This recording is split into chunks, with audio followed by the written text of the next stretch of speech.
Bienvenidos a otro análisis de Arcana Mundi. Hoy vamos a hablar de algo que estuvo en los bolsillos y en la vida de los españoles durante 133 años, la peseta. Un tema que para muchos es pura nostalgia, sí. Pura nostalgia, pero también el centro de una de las transformaciones económicas más bestias de nuestra historia. Totalmente. Y nuestro objetivo hoy no es solo contar la historia de una moneda, sino, entender el impacto real que tuvo su adiós, la llegada del euro, qué significó de verdad para el día a día. Vamos a desgranarlo. Venga, vamos a ello. Para empezar, solemos pensar en la peseta como algo que siempre estuvo ahí, ¿no? Pero su nacimiento fue de todo menos tranquilo. Fue, de hecho, un acto revolucionario. Así es. Nació en medio de una revolución, literalmente. En 1868 cae la reina Isabel II y el nuevo gobierno provisional necesita un símbolo de cambio radical. ¿Y qué mejor símbolo que una moneda anuela? Borrar el pasado monárquico y unificar. Porque el lío que había antes era tremendo, ¿verdad? Era un caos absoluto. Había hasta 21 unidades monetarias circulando por el país. Reales, escudos, maravedíes. Imposible. Era inviable para un Estado moderno. Así que la creación de la peseta, el 19 de octubre de 1868, tenía una doble necesidad. Por un lado, política, romper con la anterior. Y por otro, económica, modernizar, adoptar el sistema métrico y entrar en lo que era la Unión Monetaria Latina, el club del euro de la época, por así decirlo. Exacto. Era una declaración de intenciones en toda regla. Y aquí llega una de mis partes favoritas de la historia. Las primeras monedas se acuñan en 1869, con una figura muy solemne, Hispania, inspirada en las monedas romanas. Sí, del emperador Adriano. Pero la gente se fijó en otra cosa. En el reverso de las monedas de 5 y 10 céntimos había un león, pero no parecía un león. Se ríe. No, no lo parecía.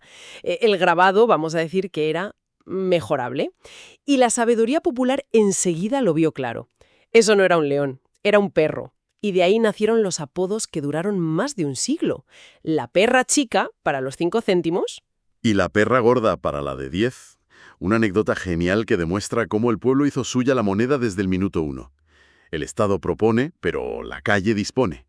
Es increíble. La moneda nace de un decreto, pero su vida de verdad se la da a la gente. Exactamente, y esa va a ser la tónica de toda su historia. La peseta es un espejo de la historia de España. Totalmente. Porque si avanzamos al siglo XX, la peseta acompaña al país en todo. Monarquías, una república, una guerra civil, una dictadura. El ejemplo más brutal es la guerra civil, claro. El país se partió en dos y el dinero también. Se partió en dos monetariamente, sí. Cada bando imprimía su propia peseta. Eran literalmente dos pesetas enemigas. Y la confianza en el dinero se desplomaría, me imagino. Por los suelos. Y lo peor fue la escasez de metal. El metal se usaba para la guerra, así que... Se tuvieron que emitir billetes de emergencia de valores ridículos. Billetes de céntimos. Billetes de 50 céntimos, de 25 céntimos. ¿De papel? Imagínate la precariedad de tener que usar un trozo de papel para comprar algo que antes era calderilla. Tremendo. Y después de la guerra, el régimen de Franco no solo reunifica la moneda, la convierte, como dicen los análisis, en un vehículo de propaganda. En un arma de propaganda, y de forma muy explícita, no era nada sutil. Se retiran los metales preciosos como la plata, se usan aleaciones más baratas. Un símbolo de la autarquía económica. Eso es. Pero el caso más claro es la famosa moneda de 100 pesetas de 1966.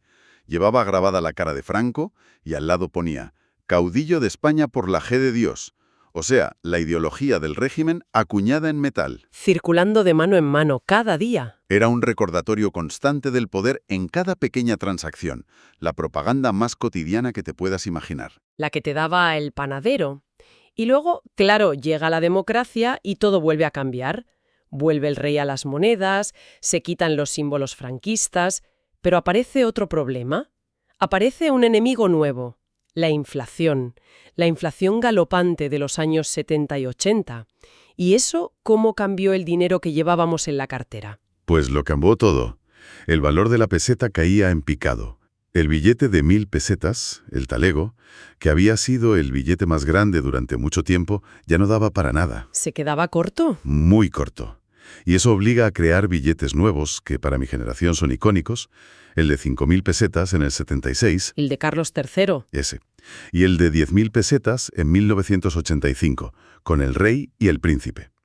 A la vez, los billetes pequeños, como el de 100 pesetas, se volvieron inútiles y se convirtieron en monedas. Hasta llegar a esa moneda gigante de 500 pesetas. Esa misma, la propia forma del dinero, te estaba contando la historia de la crisis económica. Así que tenemos una moneda que ha sobrevivido a todo. Y de repente llega el cambio final, el adiós, la llegada del euro.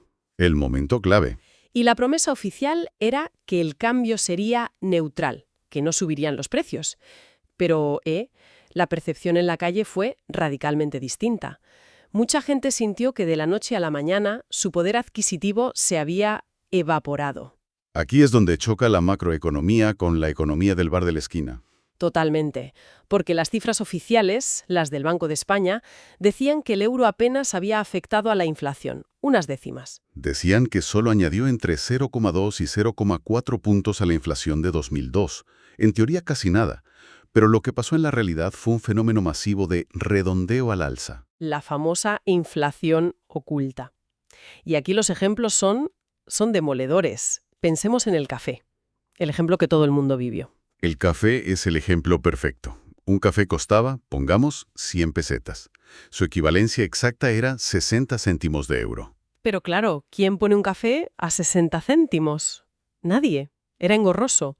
Era mucho más fácil redondearlo a la cifra psicológica más potente, 1 euro. Que son 166 pesetas. Exacto.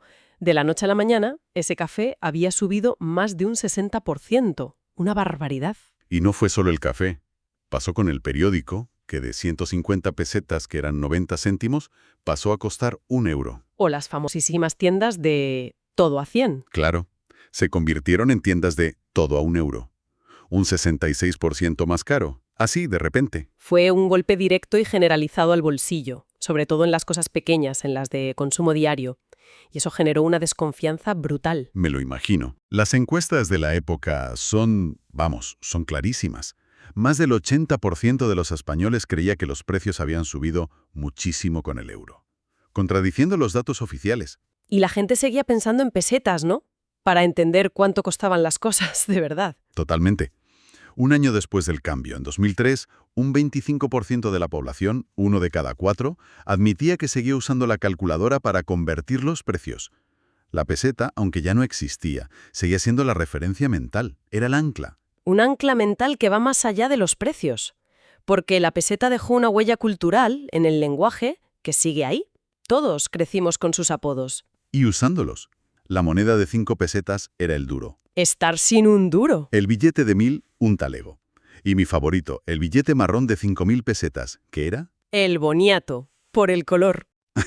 El boniato. Son expresiones que siguen vivas aunque las nuevas generaciones ni siquiera han tocado esas monedas. Son fósiles lingüísticos. Y hay una palabra muy curiosa, pesetero. Hoy la usamos para alguien avaro, pero su origen es mucho más antiguo y literal. Sí, es muy interesante. Nació en las guerras carlistas del siglo XIX. Se usaba para llamar a los soldados liberales que cobraban su paga. ¿En pesetas? Exacto. Cobraban una peseta al día. Al principio era solo descriptivo, pero con el tiempo la palabra evolucionó hasta coger esa connotación negativa que tiene hoy. Es increíble cómo una moneda acaba definiendo un rasgo de la personalidad. Y llegamos al final, al último acto. El plazo para cambiar las últimas pesetas terminó en junio de 2021. ¿Cuánto dinero se quedó sin cambiar? La cifra es asombrosa. Es que cuesta creerla. El Banco de España calcula que se quedaron sin canjear pesetas por un valor equivalente a casi 1.600 millones de euros. 1.600 millones. La mitad en billetes, la mitad en monedas, más o menos. Es un tesoro olvidado en cajones y huchas por todo el país. ¿Pero por qué? ¿Por olvido? ¿Por coleccionismo? ¿Por nostalgia? Pues yo creo que una mezcla de todo. Muchos se perdieron, claro. Otros se guardaron por coleccionismo. Pero yo creo que una gran parte se conservó por pura nostalgia.